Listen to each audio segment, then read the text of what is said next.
Assalamualaikum warahmatullahi wabarakatuh. Kembali bersama saya di channel podcast Kabar 1 Open Your Eyes. Nah pemirsa, saat ini saya ada di desa Kebalan Pelang ya Pak ya? Ya. Kebalan Pelang dengan kebetulan Bapak Kaur Kebalan Pelang. Pak siapa Pak? Pak Agus Sutikno. Pak Agus Sutikno. Juga di sini saya didampingi oleh Pak Muklis sebagai TA, tenaga ahli apa Pak? Kabupaten PIC IDM. Nah itu apa Pak, kalau boleh sedikit dijelasin Pak? IDM itu PIC yang membidangi tentang proses kenaikan status desa atau yang disebut dari ini proses pemutakhiran data indeks desa membangun. Oh iya, luar biasa. Nah sekarang kita coba ulas tentang desa Kebalan Pelang ini. Nah pertama-tama saya mau nanya Pak, untuk di desa ini kan sekarang itu lagi musimnya desa itu lagi ditingkatin desa-desa wisata ya Pak ya. Yeah. Nah kalau untuk di Kebalan Pelang sendiri ada wisata apa nih Pak saat ini, untuk saat ini? Untuk saat ini kita sedang mengembangkan rencana ke depan, yaitu wisata yang sekarang ini sudah ada untuk pemancingan dan taman Pemancingan dan taman tanaman obat keluarga. Tanaman obat keluarga. Yang pada tahun 2021 kemarin kita ikutkan lomba antar kecamatan di tingkat kabupaten dan alhamdulillah di desa Kebalan Pelang ini dapat juara 2. Dapat juara 2. Oh luar biasa. Di tahun 2023 ini kita juga ikut kembali dan berharap nanti di pengumuman pada HCL kita memohon agar kita mendapat juara 1 di tingkat kabupaten. Oh, Ya, luar dan biasa. bisa maju ke tingkat provinsi. Itu harapan kami nantinya di tahun 2023 ini. Amin. Iya Pak. Nah, seperti yang dilihat mungkin ini salah satu ini ya Pak ya. Di Iya. belakang ini tuh apa? Pemancingannya ya, pemancingan, dan mungkin di sini juga ada tanaman-tanaman yang mungkin juga tanaman obat ya Pak ya.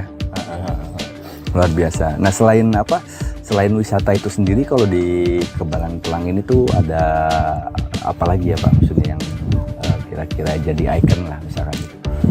Untuk di Kebalan Pelang, ikonnya kita di pedesaan itu petani. Ya, tahun 2020 kemarin juga kita ikut lomba di tingkat provinsi. Pada saat itu kita masuk di 10 besar dan masuk di lomba teknologi tepat guna. Kita hanya kalah nilai poin dari teknologi yang lain yang mengandalkan elektronik. Oh alah, iya. Yang kita paparkan yaitu teknologinya pupuk organik cair yang terbuat dari limbah atau bahan-bahan tanaman obat keluarga. Iya. Oke, nah sekarang saya coba ke Pak Muklis nih Pak. Tanggapan untuk desa ini sendiri tuh gimana sih Pak? Untuk seorang tenaga ahli ini dari kabupaten. Alhamdulillah. Selain sebagai TA, saya juga kebetulan bertempat tinggal di Kecamatan Babat. Yang tidak lain kemudian ketika melihat dari 23 desa di Kecamatan Babat, salah satu desa yang kemudian hari ini dalam proses pengelolaan dan proses perencanaan dana desa Kebalan Pelang ini masuk kategori baik.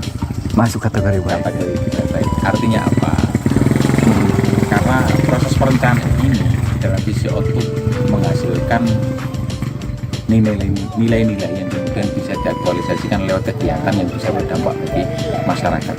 Karena pada dasarnya apa yang disampaikan Pak Menteri Desa PDDT, dana desa itu bisa dirasakan atau secara output itu nanti bisa langsung mengena pada masyarakat. Salah satunya mengentas kemiskinan, memberikan kesejahteraan bagi warga. Betul. Itu nanti bisa dijabarkan lewat yang tadi disampaikan Pak Kaur, Pak Tut. Salah satunya bagaimana meningkatkan ekonomi melalui BUMDes. Iya. Ini kita lihat dari ini di sekeliling ini salah satu upaya polesan dari pemerintah desa guna untuk meningkatkan ekonomi warga desa setempat dengan adanya kolam ikan, Betul. adanya tanaman-tanaman obat dan tak lain yang tadi disampaikan, juga ada lomba-lomba yang kemudian bisa mengangkat. Ini yang kemudian kita harapkan dari kemudian. Lah Selain itu juga kita berharap karena tahun 2023 ini pola peningkatan status ini dengan dasar output yang dilakukan atau output yang dicapai oleh dana desa, maka ini saya sampaikan salah satu desa yang kemudian nanti kenaikan status desanya mandiri ini pelan-pelan. Ini ya, jadi bakal jadi status desa mandiri ini nanti. Desa mandiri. Jadi sekarang lagi berproses ke situ berarti. Proses ke situ. Proses. Yang output mandiri tadi yang saya sampaikan salah satunya bagaimana pola perencanaan yang bagus yang kemudian teraktualisasikan dengan nilai-nilai yang bisa memberikan dampak bagi masyarakat. Iya, termasuk bagi petani. Betul. Termasuk dari bagi warga masyarakat melalui BUMDes, melalui pemberdayaan, peningkatan kualitas sumber daya manusia yang lain.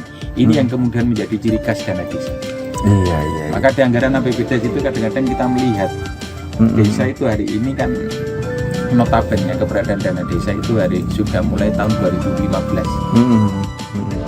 2015 sampai hari ini menginjak tahun 2023. Pertanyaannya, apa peningkatan pola baik itu sektor pemberdayaan, baik itu sektor akses pelayanannya, baik itu di sektor pariwisatanya, baik di sektor sumber daya manusianya, baik di sektor pembangunannya. Ini kan yang kemudian menjadi acuan. Iya, betul. Itu kita harapkan, kita coba dalam proses fasilitasi ini kita coba memberikan penekanan, memberikan support terhadap desa. Betul. Sehingga desa ini bisa selayaknya mandiri mengelola anggaran dan bisa dipergunakan sebagaimana mestinya ya. Ada seperti itu. Betul. Jadi penyerapannya juga penggunaannya ya sempurna lah hasilnya gitu ya, sesuai dengan ya memang yang dibutuhkan oleh desa ini sendiri, khususnya untuk kemaslahatan masyarakat desa ini ya Pak ya. Luar biasa sekali. Nah untuk ya kembali nih ke Pak Kaun ya, untuk program yang dekat nih Pak, program yang dekat ini untuk kedepannya ada program apa nih Pak untuk di desa ini Pak? Untuk di desa ini ya, kita selalu mengembangkan ya usaha-usaha, usaha pertanian yang kemarin yang sudah saya sampaikan tadi. Kita menggunakan pupuk organik cair yang mana pupuk organik cair yang mana petani yang dulu kecanduan dengan obat-obat kimia dan alhamdulillah sekarang ini sudah beralih ke organik dan hasilnya pun tak kalah dengan kimia. Itu real yang disampaikan oleh penebas gabah atau yang punya huler yang produksi beras, bahwa pupuk organik cair yang diproduksi oleh Desa Pandeglang ini hasilnya bagus. Jadi memang itu dikelola sendiri oleh Posyantik. Posyantik itu apa sih Pak? Pos pelayanan teknologi. Pos pelayanan teknologi itu sudah diikutkan lomba teknologi tepat guna. Dan yang lain juga kita juga mengandeng dengan ibu-ibu kader Sri Kandi yang mengelola taman ini. Itu sudah menghasilkan produk itu minuman serbuk berupa jahe serai. Wah, luar biasa. Teh telang itu pun sudah pesanan lewat sementara lewat teman-teman setelah dari dinas kesehatan atau dari koperasi di kabupaten. Dan keinginan kami juga barangkali nanti kita ada yang bantu tentang pemasaran. Dan juga sudah produk-produk itu sudah bersertifikat halal, PRU sudah komplit semua. Udah komplit semua. Jadi bahwa ya maksudnya produk-produk tersebut juga memang betul-betul sudah bisa dikonsumsi oleh masyarakat luas ya. Jadi izinnya semua juga udah ini ya. Dan itu murni dikelola di sini ya Pak? Iya, murni dikelola di sini ya. Bahkan kemarin Pak Menteri Pertanian yang hadir di sini kita suguhkan teh telang, dia merasa wah hebat ya. Luar biasa sekali. betul itu salah satu yang menurut saya sih hal yang memang harus dan memang perlu ditingkatkan lagi sih Pak ya ke depannya, karena sangat bermanfaat sekali nanti kan ke depannya Pak ya. Nah untuk pengelolaannya sendiri selain ya kayak tadi pihak-pihak terkait gitu kan yang memang bisa, tapi ada nggak sih yang bisa dikatakan kayak pelatihan untuk warga sendiri gitu untuk bisa mengelola itu sendiri? Sebenarnya pelatihan kita setiap tahun kita adakan, termasuk yang pembuatan produk-produk itu, pembuatan kita juga praktek langsung. Kita juga kabar-kabar tentang warga, barangkali ada yang mau ikut, ada yang mau betul gitu, kita persilakan. Dipersilakan ya Pak ya. Kita juga sudah datangkan pelaku koperasi kemarin juga itu untuk pendaftaran di PRT. Kita juga sudah biar UMKM di Desa Kebalan Pelang itu bisa berkembang dan bisa melaju ke tingkat daerah lain yang lain. Ya. Luar biasa sekali. Oke. Nah, sekarang kembali ke Pak Muklis nih Pak. Untuk status kenaikan nih dari desa ini menuju ke desa mandiri itu gitu kan, itu menurut jenengan gimana Pak? Iya, karena seringkali bahasa status kenaikan indeks desa membangun itu dari sangat tertinggal, berkembang, maju ke mandiri. Balan Pelang hari ini sudah berposisi sebagai desa maju. Sudah masuknya kategori desa maju berarti ya. Maju dengan poin angka yang kemudian kemarin sudah saya lihat itu sekitar 0,789. Artinya kurang 15 angka yang kemudian nanti bisa dinaikkan dalam persentase mandiri. Tapi ini juga tidak lain dan tidak juga ngomong soal angka. Tapi bagaimana, lagi-lagi karena ini berkaitan dengan proses pengelolaan dana desa, efektivitas dari proses penggunaan dana desa yang tadi juga sudah saya sampaikan bahwa dana desa itu diberikan pemerintah pusat melalui Kementerian Desa itu sudah mulai tahun 2015. Maka angka yang kemudian statistik dari angka tahun 2015 sampai sekarang kan yang menjadi pertanyaan, dampaknya seperti apa? Bagaimana proses pengelolaannya? Bagaimana proses perkembangannya desa? Apakah kemudian masih stagnan? Apakah kemudian ada persentase progresnya ada semakin baik? Ini kan yang kemudian menjadi tolak ukur. Ini yang kemudian perlu kita bahas, kita berkaitan dengan status kenaikan desa yang dulunya desa maju sekarang bisa mandiri. Kenapa desa Balan Pelang ini kita harapkan dan kita dorong untuk menjadi mandiri? Ini juga karena dari beberapa aspek lagi. Ngomong layanan bagus, dalam aspek layanan pemerintahan pun di desa Balan Pelang bagus. Cukup bagus ya, luar biasa. Ngomong soal pemerintahan, ngomong soal pembangunan, ini mulai dari tahun ke tahun desa ini sudah mulai mengalami peningkatan yang luar biasa. Jadi selalu ada progres yang bagus. Ngomong pengembangan ekonomi di sektor pemberdayaan, tadi juga sudah disampaikan Pak Kaur. Di setiap tahun kita sudah menganggarkan di pemerintah desa Balan Pelang ini, saya lihat sudah menganggarkan di APBD-nya.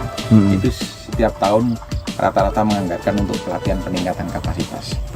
Nah itu dalam rangka untuk meningkatkan kualitas, baik itu di sektor untuk peningkatan wanita atau peningkatan infrastruktur atau peningkatan kualitas aparatur pemerintah desa atau peningkatan Karang Taruna yang kemudian ini menjadi pelaku.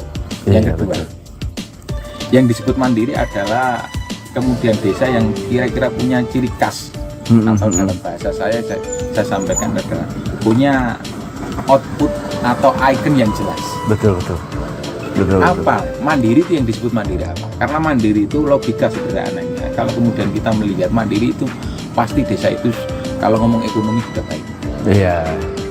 Nah ini yang kemudian menjadi penopang salah satu bagaimana desa itu disebut mandiri. Selain ngomong ekonomi, ada beberapa item yang dimandiri. Kalau dalam indeks desa membangun itu ada IKI, IKS dan IKL.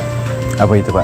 Indeks ketahanan sosial, indeks ketahanan ekonomi, dan indeks ketahanan lingkungan. Yang di situ sudah termaktub dalam proses pendataan semuanya sudah ada. Indeks ketahanan sosial, mulai profil desa sampai proses penganggaran di APBD tertuang semuanya. Ada semua. Ada lengkap semua. Lengkap semua ya. Bagaimana pola pengelolaannya? Indeks ketahanan ekonomi lah. Kita berbicara hari ini.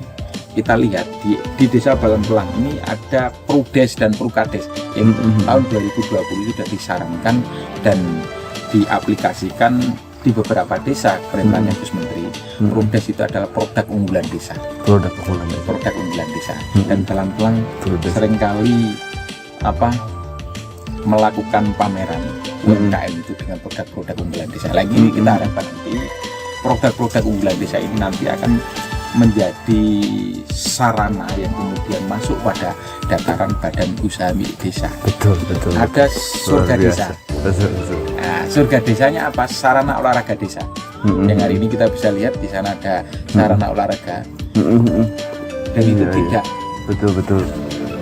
Lain yang kemudian tadi saya sampaikan bahwa sarana olahraga desa ini bagaimana menciptakan tingkat kesehatan bagi warga, khususnya layanan di sektor olahraga yang kemudian juga ada sektor pariwisatanya. Betul. Ngomong pengelolaan usaha ekonomi melalui BUMDes hari ini juga sedikit mulai melakukan proses rintisan. Nah, dana desa hari ini yang tadi saya sampaikan, alhamdulillah saya melihat beberapa aspek dari 3 itu sudah mulai dapat meningkatkan dan mendongkrak. Seperti tadi ada lomba posyantek. Itu sudah tingkat provinsi. Udah tingkat provinsi ya, luar biasa, bukan tingkat ini lagi. Output prestasinya sudah luar biasa. Udah luar biasa ya. Seperti merubah tadi pola tanaman ya, yang kemudian dirubah jadi organik ya. Organiknya yang kemudian ketika hari ini pola kan ya agak sedikit bahaya lah, maka pola perubahan itu sudah mulai lah. Ini tidak lain, partisipasi warga masyarakat di Balemplang ini juga luar biasa. Betul. Ibu-ibu warganya juga sangat mendukung. Sekali ya. Ini menjadi ciri khas bagaimana desa ini bisa disebut desa berdaya atau desa mandiri. Desa mandiri. Luar biasa. Ini kalau memang sinergi ini dari pendamping ya kementerian sama dari desa seperti ini tuh ya, menurut saya desa manapun akan juga ikut bisa maju lah kasarnya, karena memang selain keinginan kuat dari desa itu sendiri untuk berkembang gitu kan, untuk maju, tapi ya tentunya harus ada support sendiri Pak. Kayak jadi jenengan gini nih. Gitu. Dari yang Muklis tadi terkait dengan surga, kita juga bukan kok sebatas di desa, ya, melalui dana desa. Pada saat itu sebelum COVID kita juga menganggarkan untuk pendidikan SSB, sekolah sepak bola. Dan alhamdulillah dengan saat itu kita juga meraih prestasi di tingkat kabupaten sebagai juara 1. Luar biasa. Juara 1 tingkat kabupaten ya. Kemudian kita juga melangkah usia berapa tuh Pak? Usia 15. Usia 15. Kemudian kita juga melangkah di tingkat provinsi dan kita sampai 4 besar kita. 4 besar. Ya, di tingkat provinsi. Luar biasa. Dan itu warga-warga sini ya, anak-anak di desa ini ya? Atau memang mayoritas warga sini dan ditambah dengan warga tetangga. Sebagian besar warga sini murid dari SSB. Tapi memang boleh ya kalau misalkan dari luar pengen latihan SSB di sini gitu kan? Ya, boleh. Meskipun dari desa mana gitu. Kita juga terdaftar di kabupaten anggota internal Persela. Wah, luar biasa. Ini memang perlu Pak wadah-wadah gini Pak. Kasrun itu dari sini. Wah, itu. Binaan di sini. Asli orang sini. Pemain nasional itu. Pemain nasional itu juga asli dari sini. Iya. Luar biasa. Betul Pak, memang wadah-wadah seperti itu tuh memang perlu Pak. Karena kadang juga kan ada orang tuh, anak-anak tuh kan yang memang dia punya bakat, sebetulnya kan punya skill, tapi nggak tahu nih mesti kemana nih, nggak ada wadahnya kan, nggak tahu. Dengan kita mengadakan SSB, kita juga saat ini kan anak-anak ini kan pergaulannya pergaulan bebas. Betul, jadi Pak, tidak waktu kapan. Saat ini kan kebanyakan di warung, dan tidak ada wadah, jadi mereka ikut erawasi. Jadi orang tua merasa berterima kasih karena anak-anaknya ada yang mengawasi kegiatannya. Betul. Luar biasa. Nah, ngomong-ngomong masalah yang organik tadi ya Pak, pupuk organik itu awalnya tuh gimana sih Pak tadi ya Pak? Pada saat ada dana desa dan diperbolehkan untuk mengadakan sekolah lapang pertanian, kita mengadakan itu, ya, kita kerjasama dengan dinas pertanian, terus teman-teman dari lingkar kabupaten kita mendatangkan tutor atau guru, dan alhamdulillah pada saat itu kita cocok. Selama setahun kita didampingi meriset itu gitu ya, kita didampingi dari pengolahan tanam ya, sampai panen kita didampingi ya, didampingi masalah penanaman, terus pembuatan pupuk itu kita selalu didampingi. Jadi hasil itu kita juga labkan di Bojonegoro dan alhamdulillah hasilnya juga bagus. Hasilnya bagus ya. Jadi pupuk itu ini paketan, ada 5 jenis, yaitu untuk Biofresh, Super Verin, Super POC, Lekani, dan Beveria. Oh, jadi memang ada ininya ya? Ada, jadi kelima bahan ini ada jenis-jenis bakteri untuk mengusir hama dan penyakit, terutama wereng, terus undek. Itu jadi ada masa pertumbuhan, ada masa bunting, itu semua komplit di situ. Nah, misalkan nih Pak, ada dari desa lain nih pengen juga belajar tuh kayak gitu juga, misalkan kayak gitu, atau apa ya, studi banding mungkin atau gimana, bahasanya kayak gitu bisa juga Pak? Bisa. Jadi memang terbuka ya, kita pas desa sini ya. Karena untuk kemajuan bersama ya, kemaslahatan banyak orang. Betul luar biasa. Untuk tahun ini, untuk di musim NT ini, kita juga kerjasama dengan jasa menggunakan teknologi drone. Ya, jadi saya ada lahan untuk itu 10 hektar. Untuk POC-nya untuk semprotnya kita gunakan organik, terus jasanya nanti ada 10 hektar itu pakai drone. Pakai drone. Oh, jadi ini dari atas gitu. Ya, kita juga menggunakan teknologi drone.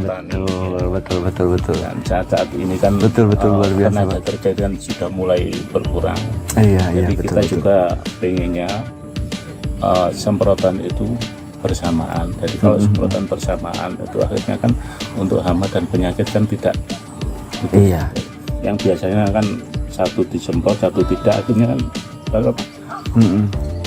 bolak balik itu. Jadi ini semprot pindah sini semprot pindah sini. Kita melakukan ini sementara 10 hektar dulu. Kita akan aplikasikan untuk MT ini baru tanam ini. Iya, luar biasa. Ini ngomong-ngomong sambil ngopi ya Pak. Ayo sambil ngopi. Ini suasananya enak banget sumpah di sini tuh apa? Waduh, luar biasa ini suasana desa. Sore ini di sini, aduh, pemandangannya indah sekali. Ini jarang banget didapatin sekarang Pak, kalau di kota-kota besar. Makanya pertahankan betul Pak kayak gitu Pak. Terus ditambah. Ini mau ditambah lagi? Rencananya mau ditambah lagi. Oh, gazebo begini ya? Mungkin nanti kalau di Rindo mungkin kita nanti juga buat wisata kuliner di sini. Wah, itu betul Pak. Bagus Pak. Ya, menunya apa? Menunya pertama ya ikan bengawan. Ikan Ya, sana kan Bengawan Solo sih sana itu. Iya, sebelah sana Bengawan Solo ya? Iya, Tapi nggak jauh kan ya? Enggak, di belakang jagung itu. Di belakang jauh-jauh Iya. itu udah Bengawan Solo ya? Iya, luar biasa sekali. Ya, nanti bisa lihat teman-teman sekilas nanti video-video sekitar sini, nanti bisa lihat di ininya ya. Gitu. Sampai detik ini insya Allah bisa berubah wajah desa yang kemudian menjadi pengertian desa lama menuju desa baru. Iya, betul. Ini harapan salah satu nawacita Presiden Jokowi juga melalui Kementerian Desa yang dikawal oleh Menteri Abdul Halim Iskandar. Artinya gini, proses pemanfaatan dana desa yang kemudian nanti bisa digunakan dari beberapa program melalui anggaran pendapatan belanja desa ini kan jelas. Iya, betul. Karena kalau kemudian ngomong penjelasan dari penggunaan, mengurangi tingkat kemiskinan, Iya, betul. menambah tingkat kesejahteraan Betul. warga masyarakat, Betul. perbaikan infrastruktur yang kemudian bisa menunjang akses perekonomian bagi warga. Betul. Nah, dari tahun ke tahun, karena program prioritas dana desa itu kan, dana desa itu boleh digunakan asal diatur dalam aturan yang disebut peraturan menteri. Kalau kemudian di dalam itu tidak ada, berarti tidak diperbolehkan. Contoh dalam proses pembangunan kantor balai desa yang hari ini belum. Tetapi ya, dari tahun ke tahun karena sesuai dengan aturan dan permintaan dan perkembangan, saya sampaikan bahwa dana desa wacana yang kemudian nanti baru proses menggodokkan ini kemarin yang disampaikan Gus Menteri melalui Zoom meeting, desa-desa yang nantinya berubah menjadi status menjadi mandiri itu nanti khusus mandiri nanti juga akan diperbolehkan. Nah, jadi desa lama, kenapa tadi saya sampaikan desa lama dan desa baru? Iya. Mindset yang hari ini harus kita rubah bagaimana pola. Dulu mungkin desa lama itu desa yang berstatus tertinggal. Iya. Itu mungkin asumsinya, kalau kita asumsikan, kita gambarkan itu berarti kalau orang tidak mampu. Kalau orang tidak mampu itu kan dapat bantuan. Iya. Tapi beda kongsi. Iya, Aturan betul. Kalau kemudian beda, logikanya beda. Uang sudah dikasih uang dari pemerintah pusat kok nggak proses kenaikan, proses kemajuan nggak berimbang baik. Maka kan sudah selayaknya. Apakah kemudian muncul, apakah perlu kita sanksi? Atau proses penggunaannya tidak jelas, kan gitu kira-kira. Iya, betul. Karena dari tahun ke tahun dana desa itu semakin meningkat. Otomatis capaiannya pun harus juga meningkat. Baik. Betul. Itu logikanya. Betul. Jadi desa lama yang desa baru tadi saya sampaikan, maka desa-desa yang baru mengalami progres kenaikan yang lebih baik, ini juga Gus Menteri melalui tambahan dana afirmasi kerja. Maka ada pertanyaan kira-kira Bapak Ibu Kepala Desa biasanya tanya, Pak, dana desa kok kadang-kadang naik, kadang-kadang turun. Salah satu indikatornya juga indeks desa membangunnya. Iya, betul. Karena arah yang dibuat pijakan nanti untuk kebijakan pemerintah pusat untuk menaikkan dan dibuat untuk perencanaan pembangunan pemerintah pusat juga data itu. Dan di IDM pun juga ada rekomendasinya. Jadi luar biasa nih. Ada rekomendasi. Ada rekomendasi yang nantinya difokuskan pada titik pengelolaan apa yang kemudian menjadi titik terang. Pertanyaan terakhir nih, Pak Muklis, sebagai TA yang ibaratnya mendampingi desa nih kasarnya gitu kan, harapannya sendiri apa Pak? Ya, harapan kita, saya dan teman-teman yang lainnya pun berharap bahwa capaian dalam proses penggunaan dana desa melalui proses perencanaan ini dapat dirasakan oleh warga masyarakat desa. Luar biasa. Melalui kesejahteraan. Karena kalau kemudian proses pengelolaan ini tidak mampu memberikan kesejahteraan bagi warga, entah itu membuka lapangan kerja, membuka layanan di sektor perekonomian, atau memberikan lapangan-lapangan yang lain, infrastruktur, jalan bagus dan lain sebagainya, ini saya pikir belum bisa dikatakan manfaat. Luar biasa. Harapan kita ya tadi, penggunaan ini dioptimalkan dengan baik. Betul. Dimaksimalkan dengan baik. Karena dana desa ini dari tahun ke tahun sesuai dengan proses perencanaan yang baik tadi yang saya sampaikan dan penggunaan yang baik. Ini nanti juga dari tahun ke tahun, bukan hanya dari dana desa, maka capaian-capaian yang lain yang dapat masuk ini juga akan semakin besar. Ya, harapannya itu ya. Pengawasannya baik, partisipasi warganya juga baik dalam mendorong bagaimana pola ini, sehingga asas gotong royong yang hari ini sudah mulai runtuh bahasa saya, sudah mulai tidak ada. Ini kita kembangkan lagi asas gotong royong. Betul sekali. Sehingga dana desa itu ya lagi-lagi bisa berdampak, bisa bermanfaat. Betul. Di aspek pembangunannya, di aspek pembangunan fisik, pembangunan manusianya, di aspek kesehatannya, di aspek pelayanannya, di aspek kesehatannya, pendidikannya. Iya. Nah, ini tahun ke tahun sudah mulai mengalami kebaikan. Kita berharap selesai pandemi COVID ini, runningnya sudah mulai bagus lagi. Iya, luar biasa. Oke, itu tadi pemirsa bincang-bincang saya bersama Pak Kaur dan juga Pak Muklis di sini. Terima kasih waktunya Bapak. Semoga nanti ke depannya desa ini betul-betul menjadi desa mandiri yang tentunya bisa bermanfaat untuk halayak luas. Oke, terima kasih. Assalamualaikum warahmatullahi wabarakatuh. Selamat.